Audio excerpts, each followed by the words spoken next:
Hey, this is the Antisocial Socialite back at it again. Thanks so much for tuning in. If you are new to the channel or you have not yet subscribed, what are you waiting for, darling? Hit that subscribe button, smash that notification bell, so when I get to running this mouth, baby, you are in the loop. You see the title, you know what time it is. What does it mean when a woman hits the wall? This is a really quick video. I just want to break this term down for people because we have a lot of women out here who are not clear about why it is men have the standards that they have, why they can demand the things that they seem to be demanding. Now, women hear this term, the wall, being thrown around a lot, and there's a couple of things I want to address. The definition, some ways that it's kind of differentiated, and the concept of can a man hit the wall. So simply put, the wall is the time in a woman's life when she individually can no longer attract the optimal mate. It's really that simple. Okay, if you are unable to attract the highest value of man you ever could attract, you have technically hit the wall. Now, most women will hear men talking about the concept of the wall, and they primarily focus on the idea of looks. And the harsh reality of the situation is, when it comes onto a man who's productive and on his purpose, looks and fertility are the two highest things that he's really looking for. One of the reasons why men do not really value a woman's education or her career is because focusing on your education and career is really a sign of being a provider. If you are the provider, that is a masculine trait. And I get it, we live in a Western world where it's hard for people to survive on one income, so women often have to work in order to cover the cost of living. But the primary focus or the primary burden of providing should be on the man. So when a woman says, you know, I'm going to compensate for my looks or my fertility or with my education and my job or my career, this doesn't interest most men because they often don't need a woman's money. If you are leading with your career or with your education, you're going to attract a feminine thinking man because your masculine energy is going to attract feminine energy that's in a guy. So women need to understand what it is that men really value. And they value fertility partly because often they want to have kids, but also because fertility helps women to remain youthful. It's the hormones that make women fertile that also help them to have a youthful appearance. And so the younger females, they are biologically more appealing to a man's imperative simply because it's an indicator of fertility. So what does it mean when a woman has hit the wall? When a woman is unable to get high value men who are willing to make her into a wife, she has technically hit the wall. So it's not age specific, but there's a general standard or a general benchmark of around the age of about 30 that most men say the average woman is hitting the wall, because by about 30 she's probably very set in her ways. She has made the decision she's going to make. You know, who she was going to be, that's who she is. We know our metabolism starts to slow down around the age of 30. So by that time, eating habits, sleeping habits, you know, life choices are starting to catch up with women. And, you know, age to age, comparatively, a man who is at the age of 30 is just coming into his overall prime. Up until the age of about 30, the average man is not really seasoned in his career. He doesn't necessarily have wisdom. He doesn't necessarily have good money. He's not established. He's not able to lead. He's not able to provide. So the woman's peak is around 18 to late 20s, you know, maybe say early 30s at a stretch, depending on how she takes care of herself. But the man's peak is later. One of the reasons why I believe we have men who are, you know, feeling like they're X'd out of the dating market, some of these guys would consider themselves to be incels. I personally feel it's because they've bought a little bit into this idea of egalitarianism, that men and women are essentially the same, just slightly different. But this is not the case. The average man is going to mature a little bit later, and when it comes on to things like his finances, his career and his mentality, that's going to develop slightly later than it does for a woman. Sexually and socially, women develop earlier, but I feel like the average woman's development and growth kind of ceases, or it starts to slow or even plateau as she's kind of getting into maybe her mid-20s.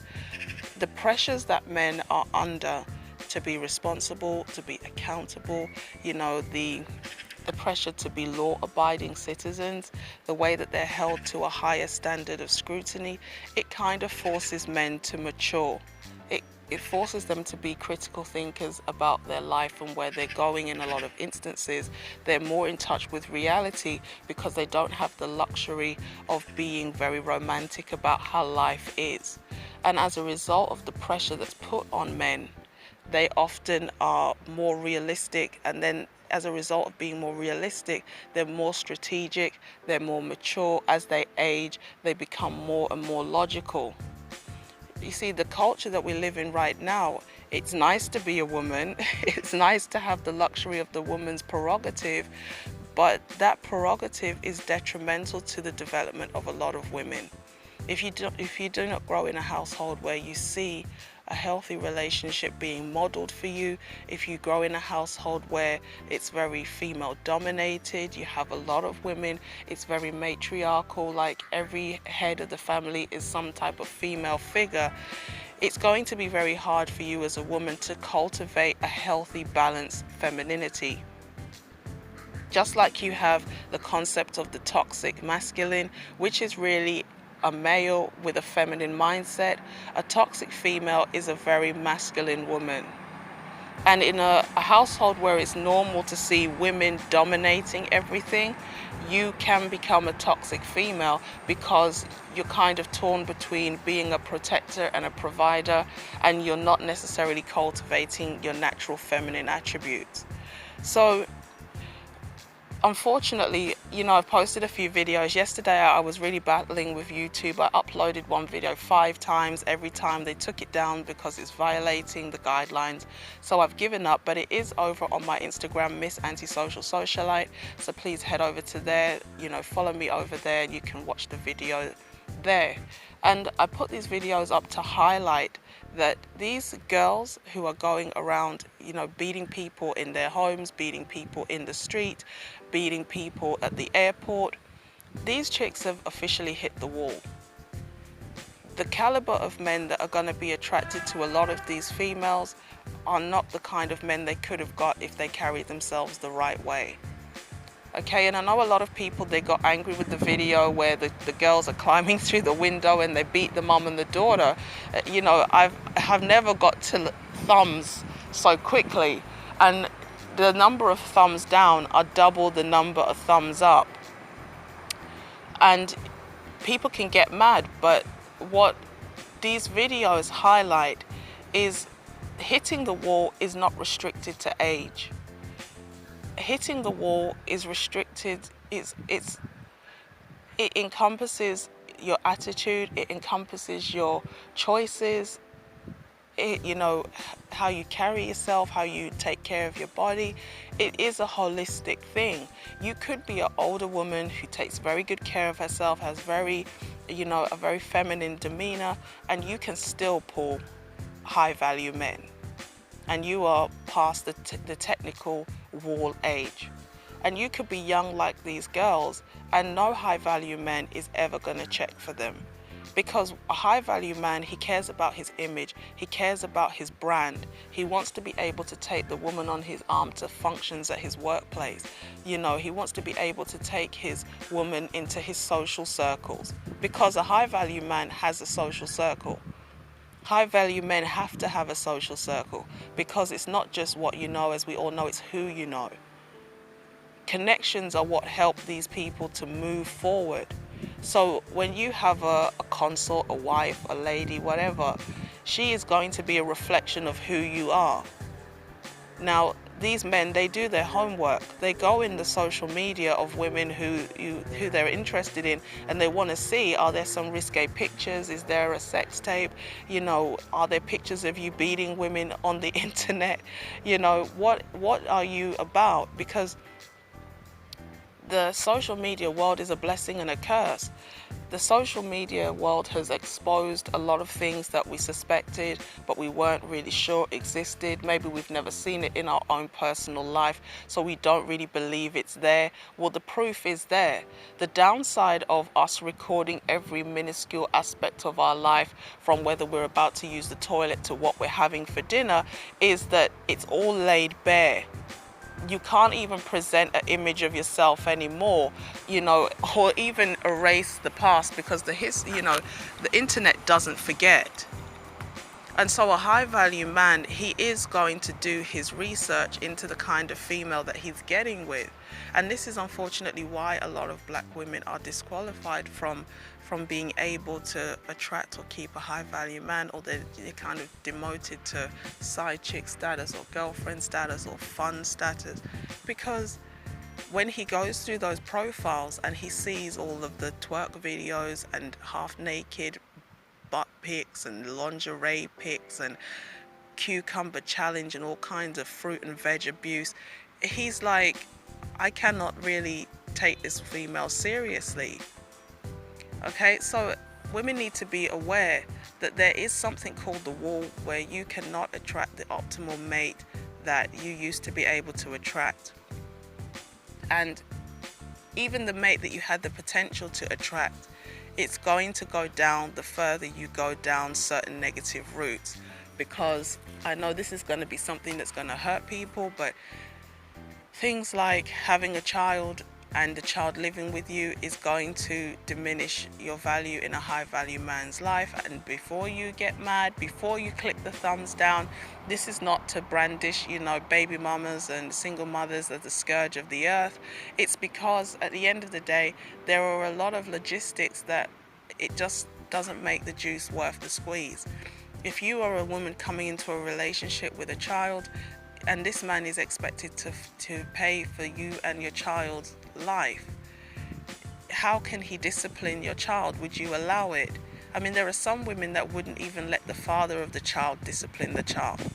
But this man is going to work every day to put food on the table and keep a roof over you and your child's head, a child that's not his responsibility. And yet at the same time, when the child is being disrespectful in the house he pays for, he's not allowed to say anything. I mean, if the roles were reversed, would you want that kind of pressure?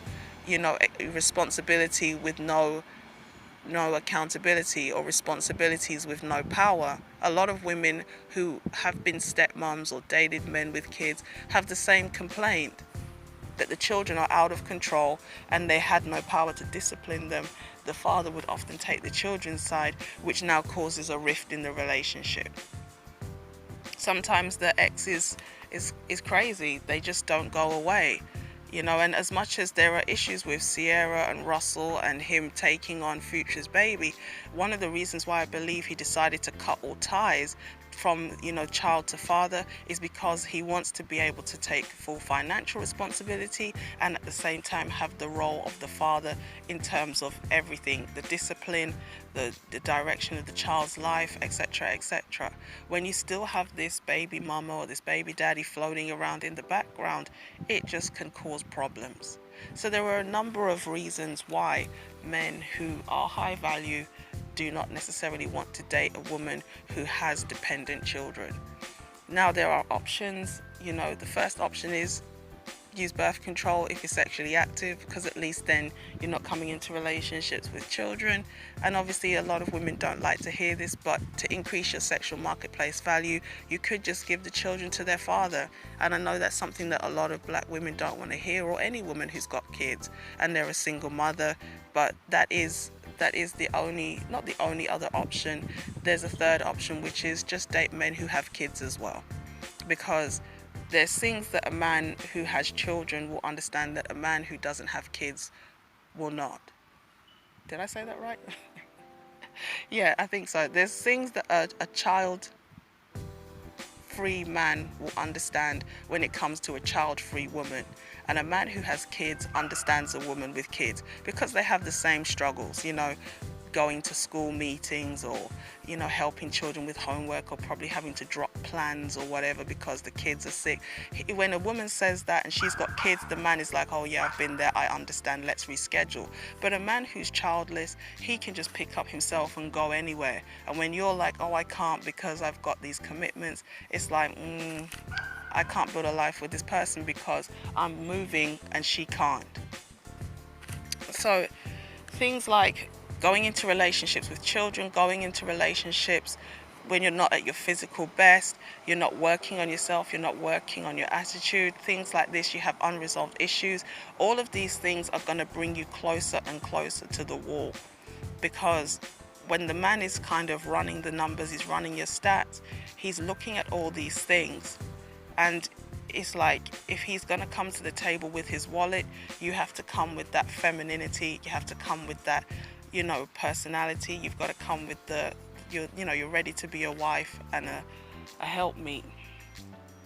So let's talk about the idea of, can a man hit the wall? I do believe that a man can hit the wall, but in many instances it's not because of his looks. Okay, it's more to do with him overall not being in his masculine frame of mind and not being productive or about his purpose.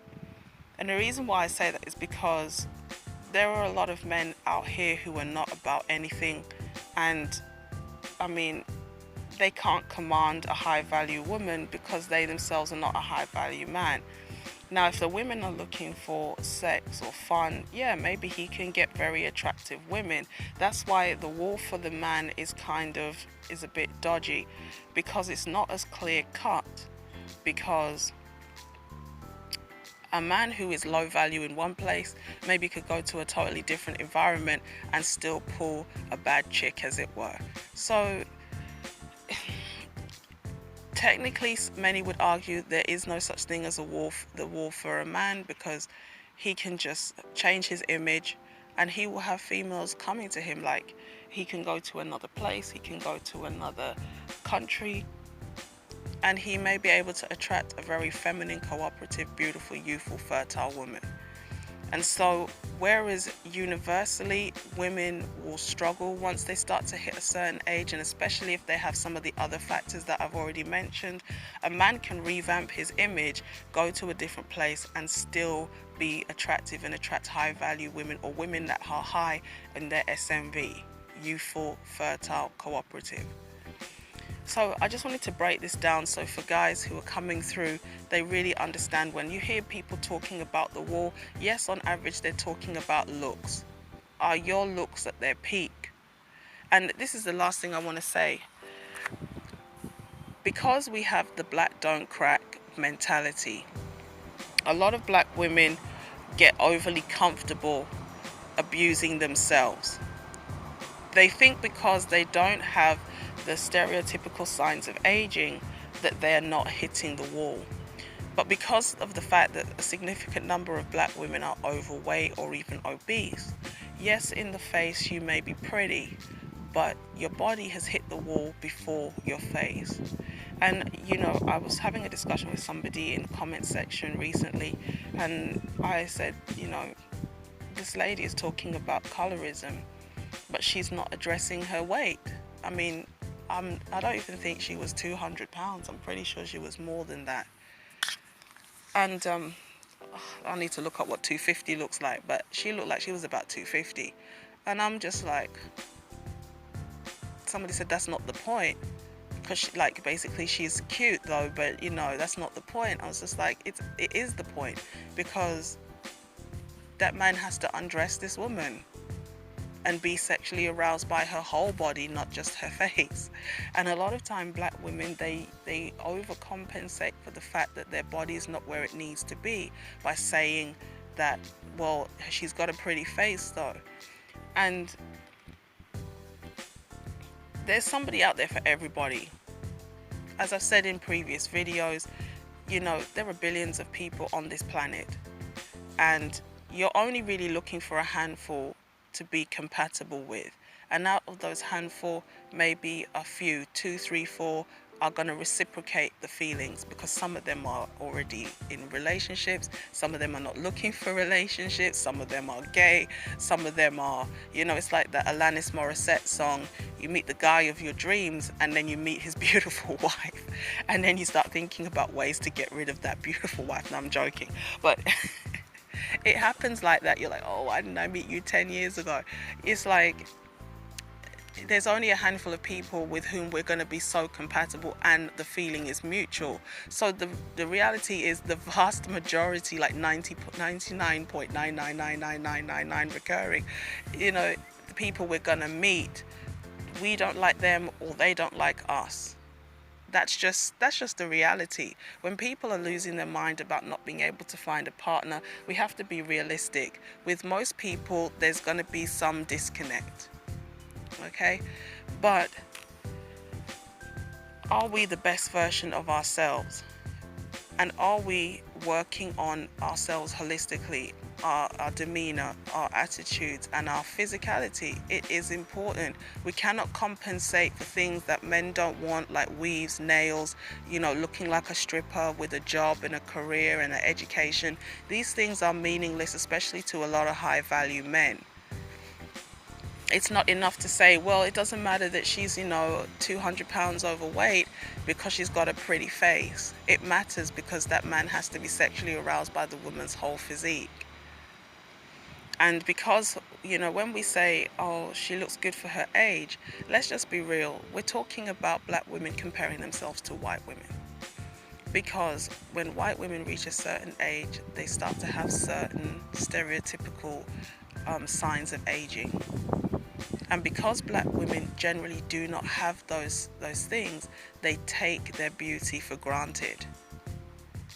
They abuse themselves with a variety of things, whether it's drinking, partying, or whatever, just in the same way a lot of Western women do. But because the signs of aging take a bit longer to catch up on them, they think they have more time than they actually do. Just because you may be 40 but you look like you're 20, you still have a 40-year-old reproductive system. You still have 40 years of baggage. You still have 40 years of a mindset that maybe can't be changed. And so it's not enough to say, I've got a pretty face, or I still look the way I did 20 years ago, and things like this. If you are not able to attract and retain a high value man, the highest caliber of man that you possibly could, to the point where he's looking to you to want to marry you, you have hit the wall. So please let me know what you think in the comments section. Like, share and subscribe, and I'll catch you in the next one. Peace.